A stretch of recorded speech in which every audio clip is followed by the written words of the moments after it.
Landscape of the Now, Topography of Movement Improvisation. Well, it was, it's an extension of coming on a quarter century now, really, of sort of deep looking into improvisation. This particular project took 10 years from its sort of instigation to the actual publication, which, yeah, the book just came out 2 weeks ago from Oxford University Press. Going back into the 90s, I sort of started my looking into improvisation with this. My first one was with Trisha Brown, and then Steve Paxton, Simone Forti, Steve Krieghaus, and some other people. And that developed into a project that I finished in the 90s. And then about 10 years ago, I thought, well, I wonder what has changed. I wonder where things have gone since those early 90s interviews that I did. And so I went back to some of the people that I had spoken with, starting with Simone Forti.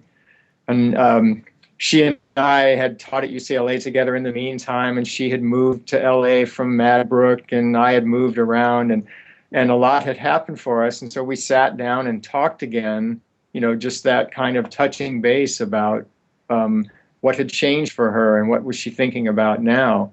And it's really stimulated me thinking, I really need to go back and talk to all these people again. Wow.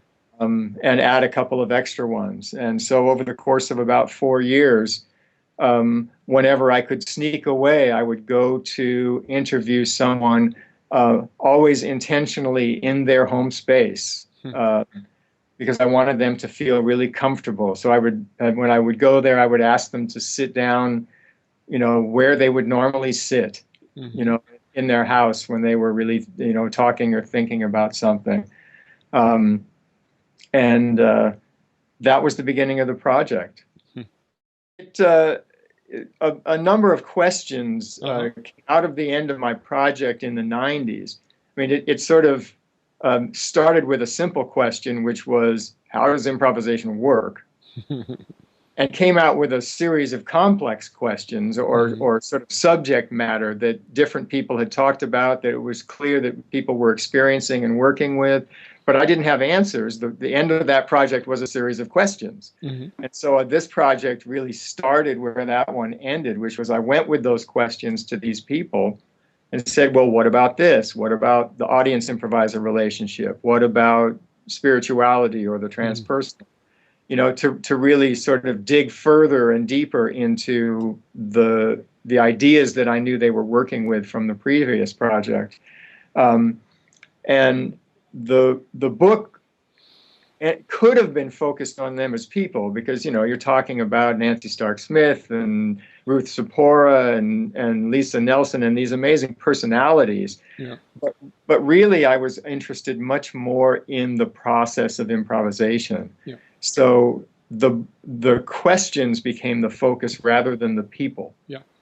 So that I asked everybody the same set of questions so that I could take 8 answers and my own take on that same subject and compare them side by side until you started to see, wow, some things are really similar here and some things are radically different. Yeah. It came out of a process in my study in the 90s of actually recording people talking about their improvisational experience while they were improvising. That's the one about an article that is published and Taken by Surprise, I think. Exactly. Yeah. Okay. Yeah, you know, it's kind of intrusive, obviously, but I was using very experienced improvisers, and, you know, so they would be working alone in a studio and they would hear my voice say, you know, what are you experiencing now?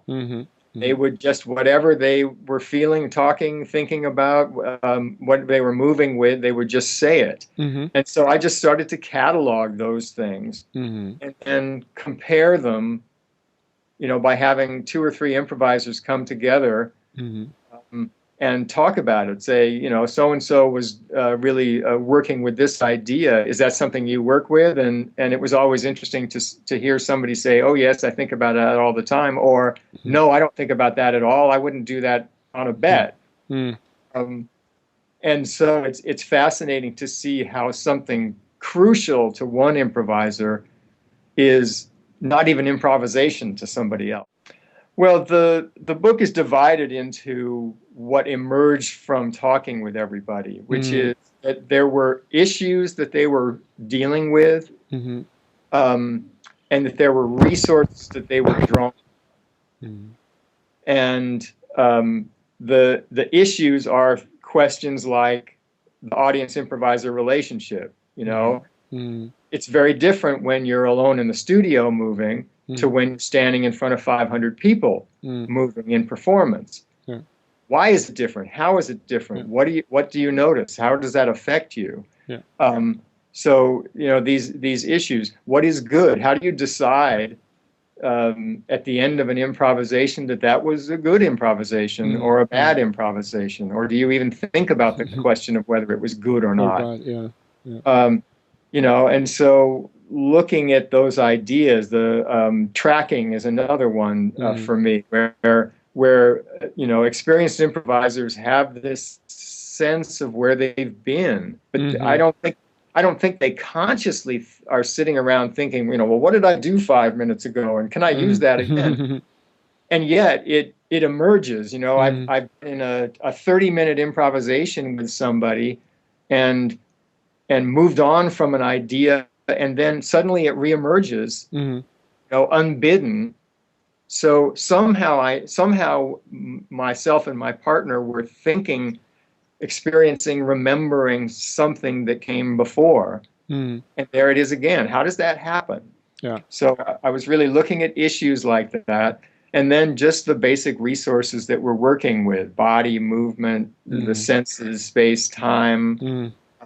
And the imagination, memory, how do they function, and how do people use them or not use them? I always remember like what Ruth Zaporah, I think she told me in the interview, but in one interview that I did with her 4 years ago, or in the book, it's just like, we always dance between memory, environment, and imagination.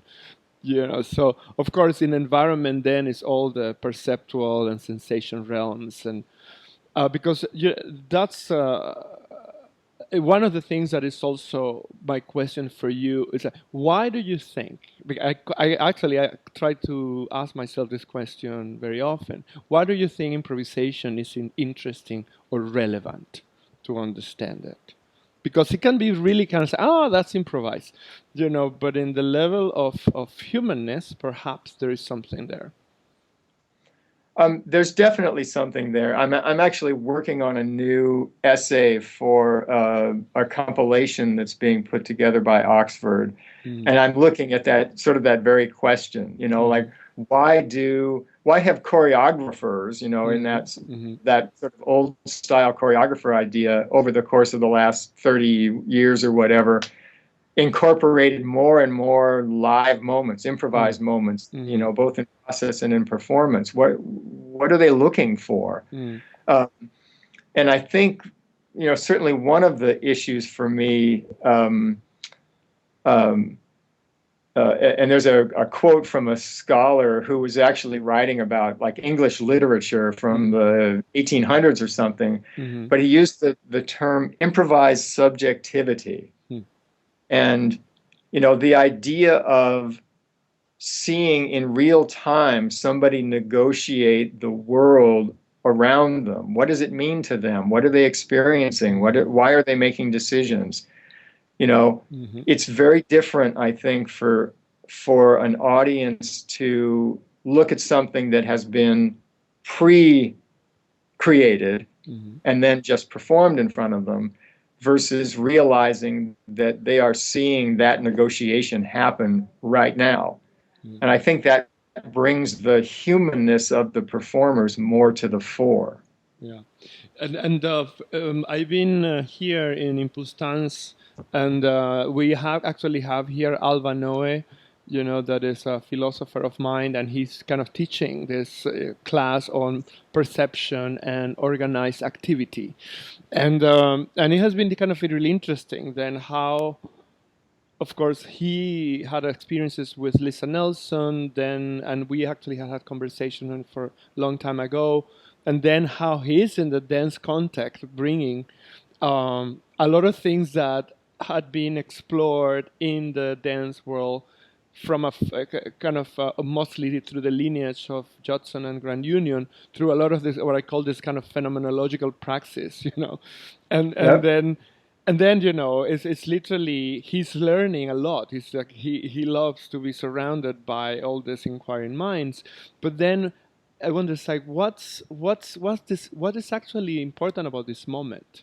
of certain kind of awareness of I call it like there is this moment of this cognitive turn again in relationship to the practices.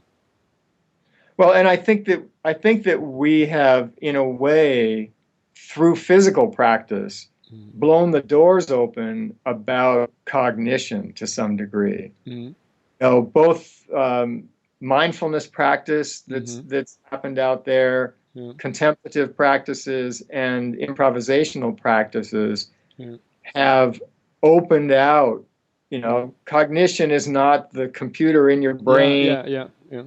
It's this interactivity with through your physicality into the world around you, and suddenly they're looking at brain in a different way because they see it in play in practice in improvisers, and so they get excited in seeing phenomenology played out in front of them, as an inspiration for choice making and all of that, as opposed to just an intellectual exercise. Exactly. That is what exactly. Then the philosopher is sitting there distilling and clarifying a lot of the terminology, and then at the same time putting into play certain things to illustrate, and I found that fascinating, what is actually going on right now, and extremely relevant, that a philosopher is in a dance festival actually, and then going back to your book, then in this last book, can you say that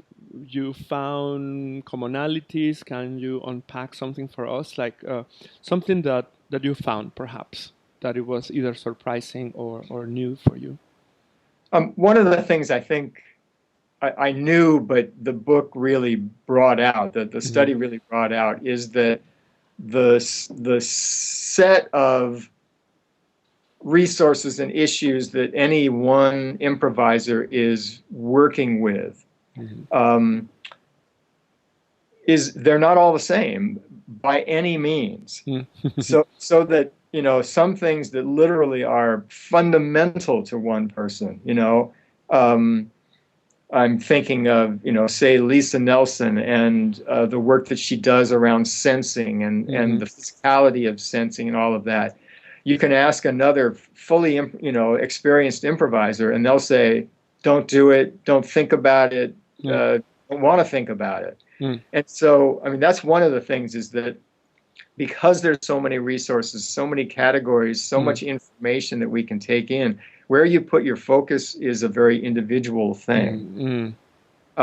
And that's part of the magic of it. Yeah. And don't you think, this is like my pet theory, I have noticed that this phenomena happens is with the oldies, meaning with Steve, kind of the 15 to people that you can say that open a lineage, but there is something about the big crowd that tag along with a lot of the research of because they study the tuning scores, or they study contact, but this, but what I have noticed is like this kind of pioneers, and I like to put it that way, this initiators of the deconstruction and the thinking. They have kept researching for a really long time, and then they have kept going deeper and deeper in their own research. But what I mean is, then you can find that they have differentiated each other almost if they have decided, this is I have not heard this, but it's, oh, Steve is doing this, I will do this. So practically they have chosen, parts of the elephant. That's a great metaphor. Yeah, and then each one is, but it's also knowing, oh, I know that she is studying this, so I'm choosing, and so it's in this kind of bouncing each other of a community of knowledge that they are building certain kind of elephant-like figure. Anyways, it's something like that. And that very reason is, and that very thing that you've observed is the reason that I have always approached my research as a construction. Mm-hmm. That to get a larger picture, you really have to talk to a lot of people. You have to see the full range of investigations that people are doing out there, and there is a generational difference. That the pioneers, as you're talking about, or that Judson generation and where they've gone, I think that their concerns are slightly different than the following generation of people. Maybe that's the book after the one I'm working on now or something. But, I think it'd be interesting to see, okay, well, what's been abandoned and what's been picked up and what new has been added in some way. Yeah, like I have this question that perhaps is a little bit peripheral, but it's in relationship to the connection of something that I see obvious, like in my face, the relationship of improvisational practices of this generation with certain knowledge trade, with information theory, or the technology, the cyber culture of the times, the 9 evenings. I don't know. There is something for me was intuitively I can also see it kind of historically. There was this interesting confluence. Then I always feel like improvisational techniques are more related to digital technologies. That's what a lot of people wants to think about right now. Yeah, it's interesting to me because, the contact improvisation stream of improvisational investigation was so bodily, it was so senses and nerves and, all of that side of things. But I think you're right that there has been another side stream that in the sort of latter generation has become has come more to the forefront, that deals with connectivity and technology and distance, and it a lot of my own performance work in the last 10 years is built around that, because I've been designing technology-based improvisational environments in which then I perform, because it allows me to complicate my life as an improviser in a way that I want to happen. Once you've been improvising for a long time, you come sadly face to face with a lot of your habits and your typical choices and all of that. And I've been able to use digital technologies to disrupt that. Exactly. In the colloquial way that I put it, the environment comes back to bite me in the butt. When I'm inside of it, I have to deal with it. And so it's a different way of it's a disrupted and disjointed way of dealing with things, which is quite different than the I'm improvising inside of my body and sensing myself kind of. One of the things that's made a big difference in my ability to conduct the research at all has been that I have to stay in practice inside of it. I think one of the places that we've run into trouble in the past has been, the separation of research and practice. And I think all of the, all generations of people who have looked deeply into improvisation, I've seen a lot of curiosity, that goes beyond themselves. And I think that in itself is a kind of research. You know, you're both looking into what you do and looking at the people around you that you might improvise with or see in a performance or meet at a festival, and being able to step back and, you know, say, oh, well, that's really interesting. What would that be like? And so the investigation happens both in a formal way and in a physical way. And I think that's crucial to how I situate myself inside of looking into what's happening in improvisation at the moment. Is I have to be doing it. I love theoretical models, plural.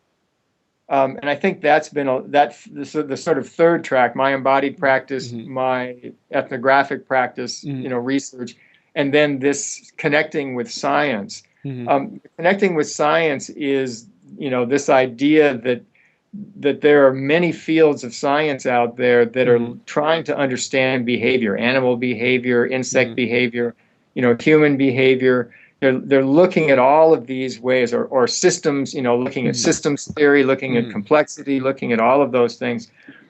Every time I grab one of those, I learn something about improvisational practice. You know, and I think it's important in a way to avoid really meta theory. Because every time meta theory seems to appear, it gets debunked instantly by some other meta theory. I'm more interested in rooting around, you know, pig-like, searching for interesting things. You know, to say, if I'm looking at, you know, like I'm looking at stigmergy, and I'm, you know, been doing some writing on that, and you know, the traces that we leave as movers inside of the spaces that we embody that are still there to be sensed by people who follow after. You know, as improvisers, we live inside of that. We feel it. You don't have to have seen what happened in the space to sense it. You know, that's another little, you know, bon mot of science out there that just a few people are looking at, but that we grab, you know, apply to improvisation, learn some stuff, and discard and move on. I think that's really the theory that I'm interested in, as opposed to trying to make it all fit. You know, in some massive theory.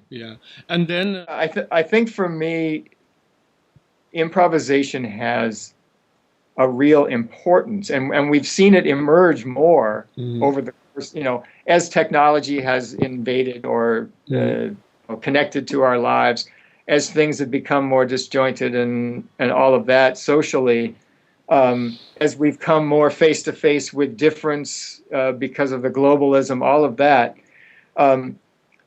Improvisation is a practice of navigating complexity. And allowing yourself both to pursue intention, but to embrace, you know, change at the same time. And that's the world in which we find ourselves at the moment. So, you know, improvisation is a survival tactic. And becoming more aware of how we work inside of it allows us to navigate more effectively, I think. And that's why, I mean, we've seen more books, more interest, more research. You know, that's because we need it right now. There is a theorist, Lucy Suchman, actually, that she talks about plans and situated actions. You know, I just feel like I love that almost paradoxical and oxymoronic way of talking about, okay, we are embodied and situated, and we plan, and we have actions, and then of course you are expanding the metaphor in relationship to life and survival. It's like, what is then our possibility, or how are the strategies to facing change and to have certain degree of agency and control, right? So that's and then what's now? Well, I am, as I had said to you prior to this, I'm working on a new essay for a book, upcoming book, just a chapter in a compilation, trying to document a little more clearly the use of improvisation in performance in works that are looked at as choreographies. I mean, we all know that contemporary choreographers are incorporating more and more improvisational practices and moments inside of works that may have set parts, all of that. We know it's happening, but researchers haven't done a very effective job yet of diagnosing the issues there. I mean, like, why is that? Why did they give up the control model and start distributing, more liveness inside? So I'm trying to document some of that by talking to people who are seen primarily as choreographers, and ask them about how and why they use improvisation. When do you imbue that into a piece that really is mostly set? So I'm trying to get a better handle on that. And then my next project, I'm starting to compile some of my older essays and bring them together with some new writing that I've been working on that's more my own musings rather than looking at like this project was mostly about what these people are doing and how they're approaching it. But the coming compilation of essays is really more about my own writings. Okay. Well, thank you so much. And, a lot of things that I feel that we can keep going. And as I told you, we will include this resource, this conversation as a resource in Meta Academy. And we hope to have you back and continue this conversation. Great. Thank you so much, Marlon.